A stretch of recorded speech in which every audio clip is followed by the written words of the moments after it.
SWTOR FTW Weekly, your ultimate news source for Star Wars The Old Republic. Powered by AskAJedi.com.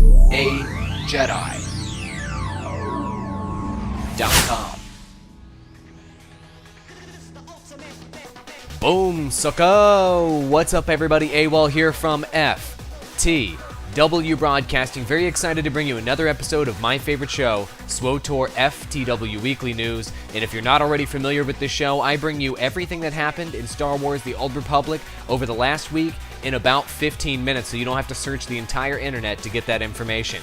You ready? Let's dive right into it. And here we are on AskAJedi.com, and Gamescom 2011 is here already. In fact, it's next week, folks. And before the big conference happens, by the way, one of the biggest video game conferences in the world, if you didn't already know that, all the major gaming companies are doing press conferences to get everybody hyped for the releases and the information that they're going to drop at Gamescom. EA is not going to be an exception. They're going to be talking about Star Wars The Old Republic, no doubt, in addition to their other titles. On Tuesday, August 16th at 10 a.m. EDT, they're going to be doing a live webcast. And if you want to check out that webcast, you can head on over to the official EA Gamescom 2011 website, and they'll be doing a live stream there, a live webcast there. Links in the video description below for you. But let's check out all the information that we know for sure about Gamescom. As you know, it's going to be happening from August 18th through the 21st in Cologne, Germany, and it is one of the biggest conferences in the world, so let's speculate what is going to be released by EA, BioWare, and LucasArts about this game. Well, we know that there's going to be an EA booth with a hands-on where players are going to be able to get into the Origin worlds, and some lucky people are going to be able to play Alderaan PvP Warzones. I'm super jealous. If any of you out there are going to be attending this and going to that, please post in the comments below. Also, they'll be running demonstrations of Eternity Vault, which we've already seen that before. There's an Eternity Vault trailer out there. One of my videos contains that. That's going to be a high-level operation that's going to be on the show floor. You can keep up with this by following the official Twitter and Facebook pages for this conference, and also you can just go to Gamescom.com, and links in the video description below. You can check out all of the other action out there as well. It's not just about Star Wars The Old Republic, but of course that's what we're concerned with most. And here's an important question to ask yourself and to answer to your loved ones. How many hours per week will you plan to play Tor? And personally, I'm probably looking between 10 and 20 hours. However, there's been an ongoing thread on the forums where they've been polling players, how much are you going to play? The results actually shocked me in some cases. And here they are. What's your weekly dosage plan for SWTOR? 0 to 10 hours coming in at 8%. Which is actually one of the lowest numbers. 10 to 20 hours coming in at 24%. 20 to 30 also coming in at 24%. So the two most popular answers here are between 10 and 30 hours. I fall somewhere between that range. Post in the comments below if you know where you fall. 30 to 40 hours coming in at 14%. The least popular answers are 40 to 50 and 50 to 60. However, here's the shocker. 60 plus hours coming in at 17.8%, a huge chunk of people saying that they will be able to dedicate 60 plus hours of their time to this game. I think that's pretty amazing. That means that you're spending every free moment of your time outside of work and school playing. If you fall in that category, post in the comments below. That is hardcore. Also, you can vote here on AskAJedi.com and see how the community is voting. The folks over at Cowen Financial Group have decided to reanalyze Star Wars The Old Republic based on pre-order sales, and they're actually bumping the numbers up.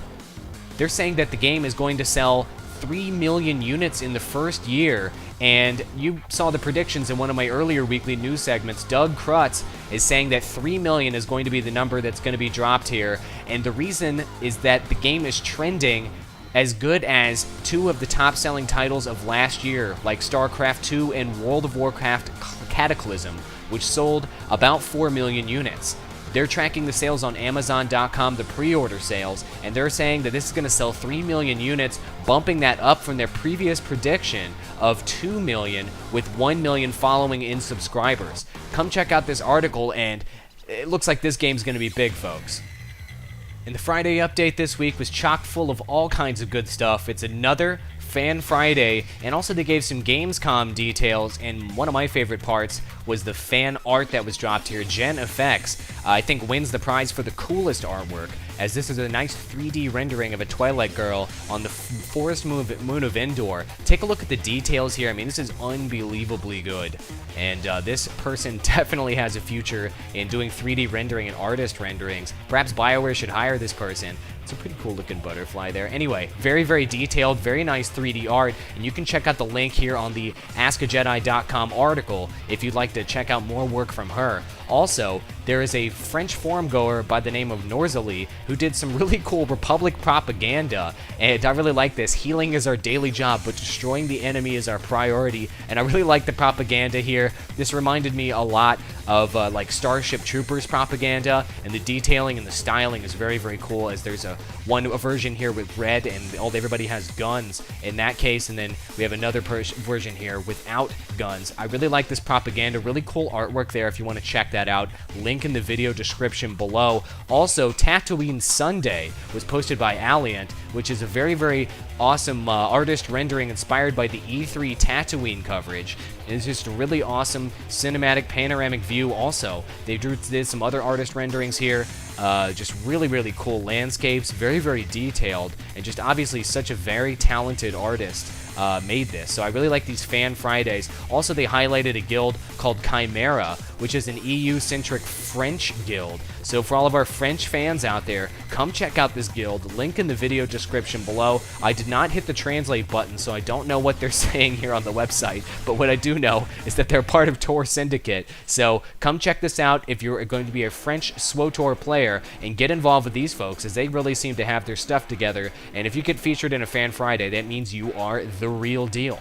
Also, in this Friday update, there was some other juicy stuff, and that includes these really awesome wallpapers, which were inspired by the E3 trailer Return. And right here we have this fantastic picture of Malgus with the dual lightsabers looking super, super awesome.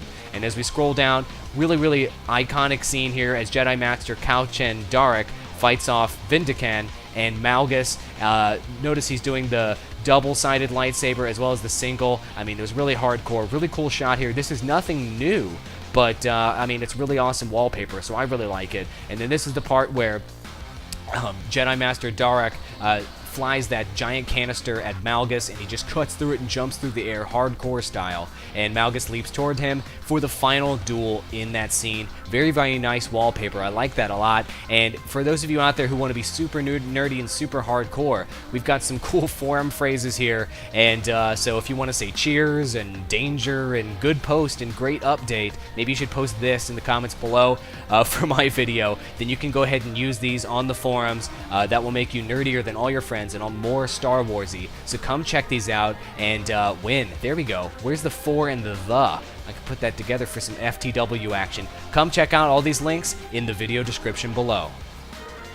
So how many of you out there have ATL-itus? I know I've had ATL-itus before in City of Villains. I've tried out every freaking villain there is in a Ragnarok. How many of you guys have been stricken with so many characters that you never max one out? Well, here's a good question. Will you stick with one character in Tor?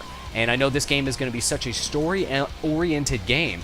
I am going to be curious to play all the classes in the game at some point or another. And as we know, in September, there is going to be weekend testing. So if you get in, that would be a good time to test out your classes. So guys, post in the comments below, what's going to be your primary class and what classes are you interested in playing?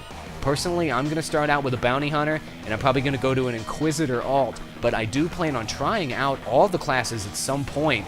And an interesting point here is that Damian Schubert has mentioned or alluded to a legacy system as far as, you know, giving you replay value with your characters, and they're encouraging replay here with the legacy system in which they hope to get in. But they aren't going to guarantee anything yet. This might be one of their major announcements that they make, perhaps at Gamescom, or as we get closer to release, maybe New York Comic-Con. They're not prepared to talk about exactly what the legacy system will do, but they do plan to have a legacy system in the game. So the important question is here, folks, will you stick with one character in this game, or are you going to roll with a bunch of different alts? I would answer this most popular answer, actually. I will have a main, but we'll try a few others out, coming in at 66%. However, a big showing for I plan to max out all the classes and want to experience the breadth of the game, coming in at 27%. The least popular answer, I'm going to stick with one character, period. So clearly people want to bounce around and try out all the different story arcs that are going to be in the game. Videogamer.com scored a short interview with BioWare writing director Daniel Erikson, and they're talking about a number of subjects, one of them being the action bar as being the best way to organize complex series of powers. And what they're saying is they want to give you, obviously, the best possible RPG interface, so they're not going to depart from their rock-solid action bar combat that you saw in Dragon Age. Now, what a lot of people are worried about is stiff combat that doesn't really feel natural or as fast. And what they're saying is that this is going to make far faster fights, evidently, and what they're planning on is nice synchronized animations. You know how they're talking about choreographed combat constantly, and so they're making more dynamic and movement-based combat where, you know, for example, the force push explosions that actually send people flying and that sort of thing. Instead of it saying force push, X damage occurred, they're actually going to show you this awesome stuff occurring. And what they also discussed in this interview was stuff like consoles and, you know, phone apps and that sort of thing, getting in there, and is Old Republic going to cross over to those types of outlets? And what Daniel Erikson says here is that it's not really the best idea until consoles have a rock-solid mouse and keyboard setup in order to standardize things, because MMO players freak out when there is like a difference in DPS between different classes, and therefore they know they will freak out if everything isn't standardized across every platform. But what he did say, which I thought was very, very interesting, that using light console games or iOS games to enhance aspects of your MMO or to explore other takes on the world could be very exciting, and I think this is interesting. And what they're speculating to in this article is perhaps managing your crew skills while you're on your phone, or maybe from your console, or while you're at work. You can manage your characters while you're not actually in the game so that you can play Tor 24/7 maybe? Maybe that's how you're going to get those 60 plus hours. I don't know. But there's also a cool little comment here in the article. Something that got taken out of context I wanted to highlight, I thought was pretty entertaining. At Comic-Con, one of the Star Wars The Old Republic developers said that the game is going to last for decades, evidently, and can the game actually have that type of longevity? And what Daniel Erikson said here is James Olin was making a joke that got misquoted, and it got taken out of context, and they asked him what steps would they have to take to make this game last for decades, and he said some free beer and pizza would definitely make that happen. I thought that was great. Good to see sense of humor here. Check out the full interview in the video description below. Say goodbye to day and night cycle systems in Tor, folks. I know a lot of people are very upset about this, as they were used to this type of system in other MMOs, other popular MMOs, and what the developers have said about this is that no, they're not going to have it in the game. It was a technical decision because scenes in the game look better if the lighting is consistent. James Olin is saying multiple worlds are in this game with multiple numbers of suns and moons, so it became really, really hard to do a day and night system and make it look good. I can understand the challenges there, but the community is not happy about this. Take a look at the poll. 49% are saying that they are unhappy with BioWare's decision to take out that system, and 32% are saying that they are happy, and 17% saying they're undecided. Personally, I am undecided. It was cool in World of Warcraft to know what time of day it was in the real world, maybe because it was that time of day in the game. I don't know. It is cool to see the world change as you walk around, and maybe to get different experiences through the day and through the night. However, if gameplay is dynamic enough without a day and night system, I would be okay without it. I don't know. I feel like they might be making a mistake here. Maybe this was something they could implement at a later time. And that wraps up this week's SWTOR Weekly News. Thank you so much for tuning in, ladies and gentlemen. And if you guys click like for this video, it will drop down a little menu. And if you could share this video on Facebook and Twitter, I really appreciate it. And if you subscribe to our channel, that's up in the top left-hand corner. And if you want to check out our playlist, it's up in the top right-hand corner. We have ultimate walkthroughs, weekly news, community highlights, and we're going to have a new show coming out, collaboration between myself and Red Rancor. Super excited about that. Check out our previous episode down in the bottom left, and our next episode down in the bottom right. Thanks so much for watching, ladies and gentlemen, and I'll see you in the Star Wars universe.